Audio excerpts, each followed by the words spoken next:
તો આ હતા હકાભાના આરોપ। હવે નિલેશ સરવાડિયાના જવાબ પણ સામે આવ્યા છે। આંદોલન તોડવાના થઈ રહ્યા છે પ્રયાસ તેમ નિલેશ સરવાડિયા જણાવે છે। મને લોભ લાલચ અને ધમકીઓ આપવામાં આવી રહી છે। આક્ષેપો સાબિત કરવા મુશ્કેલ હોય છે તેમ નિલેશ સરવાડિયા જણાવે છે।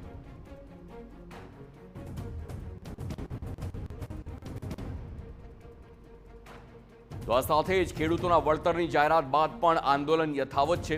સરકારનો પરિપત્ર મળશે ત્યારબાદ જ આંદોલન બંધ કરવાની જાહેરાત થશે। 17મા દિવસે આજે પણ આંદોલન ચાલુ હોવાની વાત સામે આવી છે।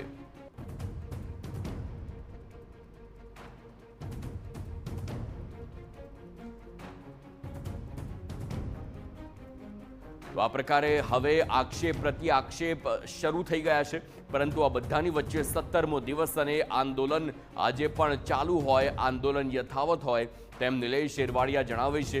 તેમણે જણાવ્યું કે સરકારનો પરિપત્ર મળશે ત્યારબાદ આ આંદોલન બંધ કરવાની જાહેરાત થશે। તે પહેલાં જાહેરાત નહીં કરવામાં આવે। ખેડૂતોના વળતરની જાહેરાત બાદ પણ આંદોલન હજુ પણ યથાવત। કારણ કે કરી શકે, બ્લેમ કોઈ પણ કરી શકે છે, કારણ કે આ આંદોલનને તોડવા માટેના અનેક પ્રયત્નો થઈ રહ્યા છે। મને કરોડો રૂપિયાની ઓફરો થયેલી છે, ધાક ધમકીઓ થયેલી છે। એ પોતપોતાની ઈચ્છાની વાત છે, કોના ઉપર કેવો બ્લેમ કરવો, પ્રૂવ કરવું એ મહત્ત્વનું હોય છે। આ આંદોલન તોડવા માટેના તમામ પ્રયાસ થઈ રહ્યા છે, પણ ગુજરાતના ખેડૂતો જાગી ગયા છે।